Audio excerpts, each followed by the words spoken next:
What up, YouTube? Hold on 1 second. What time is it? Well, I'm not wearing a watch, so... I'm not either, but correct me if I'm wrong. I think it's time for another installment of the Drizzy and Garcia Vega.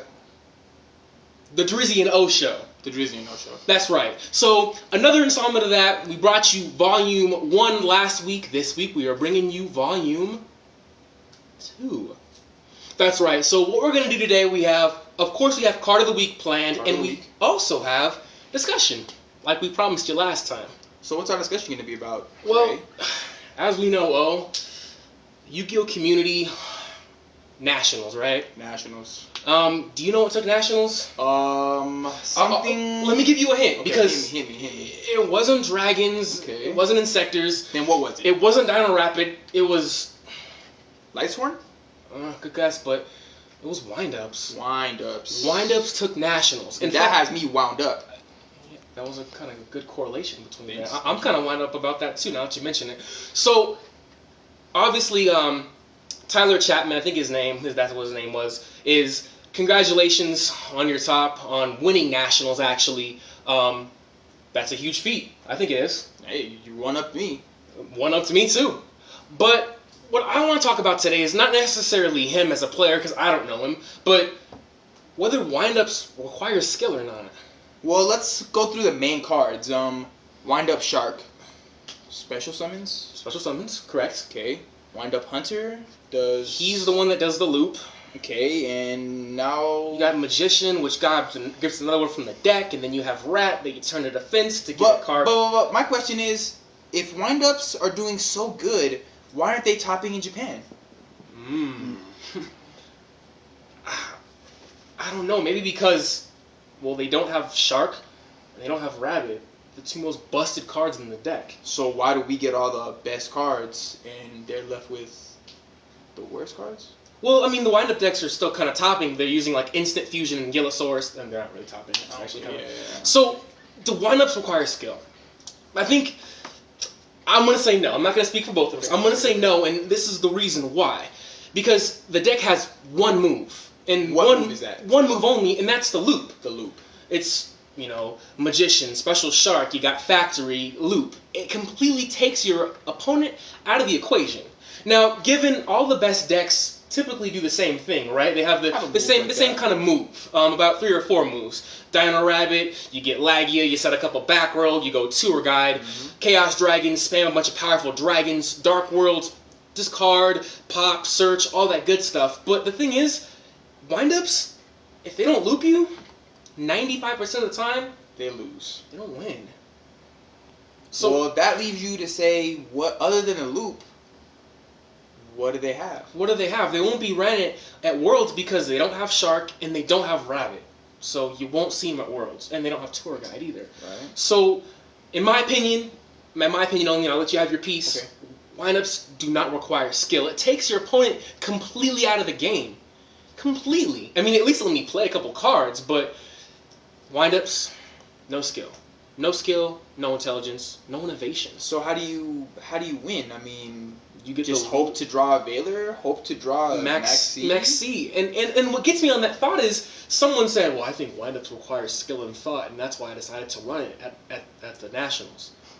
I disagree. I also disagree. Completely disagree. Why do you disagree, I disagree because for the reasons that you said, and I don't feel I have to repeat what you said. If you didn't hear them, rewind the video. No skill, no thought. Stupid exclusive cards that we got. Shark, Rabbit is an exclusive. Change the level, bounce the monster back, get Factory. How stupid is that? Oh, and then Zenmaity. Oh, and wait, it had to be stupid because it's a TCG exclusive. Broken. And that's the thing about exclusives. Either they're ridiculously broken or they're garbage. What was the sneak? Off topic. What was the sneak card? Was that an exclusive? Archfiend something? Archfiend? I don't think anybody plays that. Yeah, but it's stupid. It's an exclusive. That's stupid. You have another exclusive. It's really good. Where's the balance? There is no balance. There is no balance. There's no balance. That's why I play the game just with balanced out decks. I don't play with it. I mean, I still do good. Shout out Oscar. Shout out Sparks. Okay. I mentioned Dark Worlds real quick, so shout out Vicious. Real quick. I don't know. wind-ups just got me wound up. It grinds my gears. Ooh. It grinds my gears. Me too. So we're gonna move on. Is that cool? Okay, yeah. Let's. We're gonna move on to the next segment, which is a positive note. Card of the week. Card of the week. And I'll go first. Just left our local tournament. Who won? I took it. Okay. Undefeated. With what? Not with windups. Okay. Not with windups. Good. Not with Chaos Dragon. No loops. I took it with X-Sabers. That's right. X-Sabers. So I think it only makes sense that my card of the week has to do something with the X-Saber archetype. And my little MVP today is going to be X-Saber Ragugara. Or double X-Saber Ragugara. Now, he's pretty busted. What he does is, in case you don't know, Beast Warrior, level 1, 200 attack, 1000 defense. When he's normal or special summoned, take an X-Saber card from your graveyard and you add it to your hand. Really great, awesome way to abuse Fault Roll.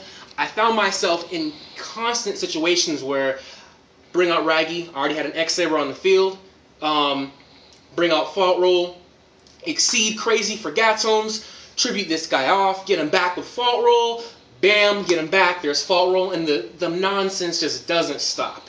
Ragugara, MVP of the day. This is Drizzy's card of the week. I might even get it tatted because his artwork is so fresh. That's a huge commitment. But Ragugara, X-Sabers. If you're running X-Sabers, run at least one of him because all you need is one. All you need is one. The only thing worse than one is none. What's your card of the week, O? Let's jump right into it. Photon Strike Bouncer. I think it's a crazy card. It's a rank 6. You need 2 level 6 monsters to get it out. It's a skill drain. I mean, if you think about it, detach 1, inflict 1000 damage when they try to do something, negate what they're trying to do. The burn damage is great. Everyone's running around playing solid warnings. You know, they take 2000. They try to activate something, negate. 2700 attacks kind of hard to get over. That's pretty big. Level 6s, they're easy to go. Dre was playing X-Sabers today. 2 Fault Draws, overlay, Photon Strike Bouncer. What are you gonna do with that? You really can't come back from a Strike Bouncer after that. Let's see. Chaos Sorcerer is also a level 6. Maybe if you, I don't know, Chaos Sorcerer and Light Pulsar Dragon or something. You know, just whatever. It's really splashable in a lot of the decks now. Light, it's a light. That's also pretty damn good. 2700 attack, like I said, hard to get over. 2000 defense, I guess if you book them, you really can't attack into them unless you have something bigger than that. 2000's also kind of hard to get over. I think so too. I guess. Not too bad though. I mean, Strike Bouncer, if you have room in your extra deck, I suggest throwing him in there. Definitely splashable in a lot of decks. Cool. Awesome. He's also definitely a high-priced XYZ. Going about $50? 50, yeah. Actually, he's up there. So if you have the cash, maybe buy it. I don't see him getting reprinted anytime soon. So wise investment. Definitely. Cool. Well, so we did our discussion. We did cards of the week. Ragugara, Strike Bouncer. Ragugara, Strike Bouncer. Definitely great cards. Anything else? Did we miss anything? You know what? I think we didn't. Shout out to the Corpse. Shout out to the Corpse. As always. We are sponsored. Shout out to our team sponsor, All Seas. Definitely blowing up. Thank you guys for everything. Thank you for believing in us, and we're taking it. This year's our year, and the year after is our year. I think I said that in a video. The winter, the summer, we're seasonal. So, you know. Pretty much. Wear a jacket. Don't wear a jacket on us. Wear some basketball shorts or, you know. Throw a hoodie on because it gets hot in here and it gets cold in here. Be all weather prepared. That's the best thing you can be. Anything else? Shout out to Troy Counts. Trigger Troy.